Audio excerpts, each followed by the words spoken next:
Hey, so this is my week number 2 of my business plan about my restaurant or my cafe. So I took down some notes. I thought about it for a week. Um, my first video was last Friday, I think, or Thursday. So I jotted down some notes and I took some actions. I consulted a friend who already has 2 cafes in Hong Kong. I'm in Germany, so people, the brand, the food has to be different, right? Well, the food maybe necessarily not, but the brand has to be a little different. And she, sort of confirmed what I would have done. Need capital for about 3 years, 2 to 3 years. And she said, pay yourself. And I didn't think about that. I've heard of it, but I didn't think about that. I asked her how much she paid herself, but she didn't answer, so it must be quite a bit.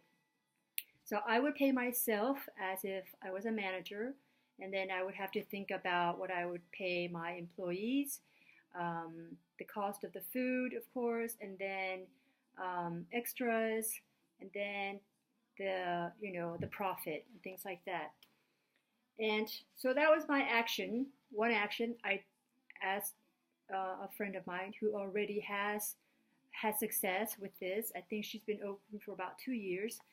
And number two, I started the business plan. I'm just drawing out some ideas. And I'm also thinking about hiring somebody to do a logo for me. I think I could do it, but I think that would be, you know, time that, could go to something else that I would be better at. Like, drawing out how I want my business to go. Number three, and I also started a book of the food that I would like to serve, and also the type of food that I'm used to eating at home, which is not necessarily going to be served in the restaurant or the cafe. I'm going to show you right now what I made today. So I'm combining actually 2 videos into one today because I've got to go and do some stuff.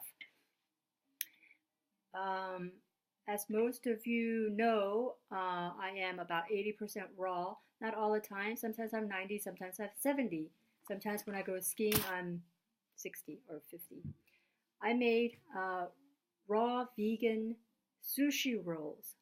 I cannot believe how delicious they came out.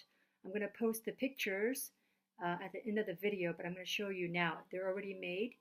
It was with avocados, long strips of cucumber, strips of carrot, a green pepper, of course, avocado, you can't go wrong with that.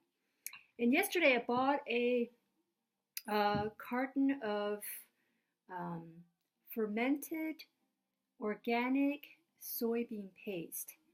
Korean people eat a lot of that in their soups, or Japanese too, in miso soup. It's not cooked, it's fermented. And this is the purest quality that you can get. And in some Korean stores you can get that, but it's got preservatives and things like that because it's coming from Korea and they need to preserve it a little bit.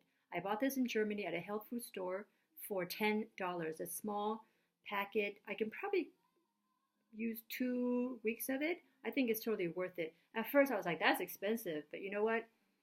It goes a long way, and think about what you're doing for your body. And I always think, when I think that's expensive, I think, well, okay, it's a lot cheaper than going to the hospital later on. You are what you eat and you are what you ate. So think about that. So here is the presentation. This is the organic raw vegan sushi. And I have little pieces of seaweed with sesame seed on it. I bought that in Korea when I was in Korea last October. They come in seal packages. You can get them in the US everywhere. They're so delicious. It's great for your thyroid. So I just got strips of cucumber, put some miso on it, and avocado. You can put any kind of vegetables actually. You know what made it really, really good? What made it really good was the wasabi. Just tiny piece of wasabi like that I put on top, it just made it perfect. I would rather eat this than, with fish. I haven't eaten really good quality fish since I left California 10 years ago. That I don't really crave it anymore, but I crave sushi. I think I'm just, you know, like just the word too. It's just so sexy. Anyway, that's what I ate today.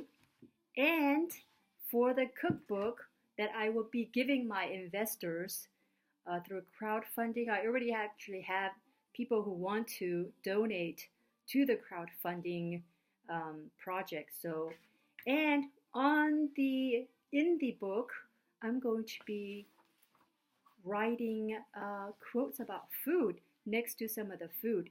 And the cookbook is not about all raw because that's not what my Korean restaurant is about. 60-70% will be raw, and in my other raw videos I do say that I am not going 100% raw. I don't believe in that. I think it's great that people can do that, but I'm not. Here's some quotes that I really loved. I cook with wine sometimes. I even add to it food. That's W.C.Fields. He's a funny guy. This was interesting. Probably one of the most private things in the world is an egg before it is broken. That's very philosophical. I am a better person when I have less on my plate. Elizabeth Gilbert, Eat, Pray, and Love. Let food be thy medicine, and medicine be thy food. That's probably the most famous quote. I love you like a fat kid loves cake. I love food in general, like a fat kid or not. One cannot think well, love well, sleep well if one has not dined well. So, that's by Virginia Woolf. Oh, this is Orson Welles. Ask not what you can do for your country, ask what's for lunch. Isn't that funny? So I'm gathering a bunch of food quotes for my book for my investors. So I took 3 actions in a week. I feel like it's not a lot, but in between I'm writing my novel, I'm cleaning, I'm taking care of a kid, a husband, I'm doing a bunch of things. And believe it or not, that takes time. So anyway, I'm really proud of myself that I got this far, and I'm really excited to add 3 to 5 more tasks to my list. Okay, so if you have any good food quotes, please send them my way or type them in the comment box and let me know if you have any tips anyway about food and business plans and things like that. So I hope you enjoy the raw vegan sushi. Talk to you later.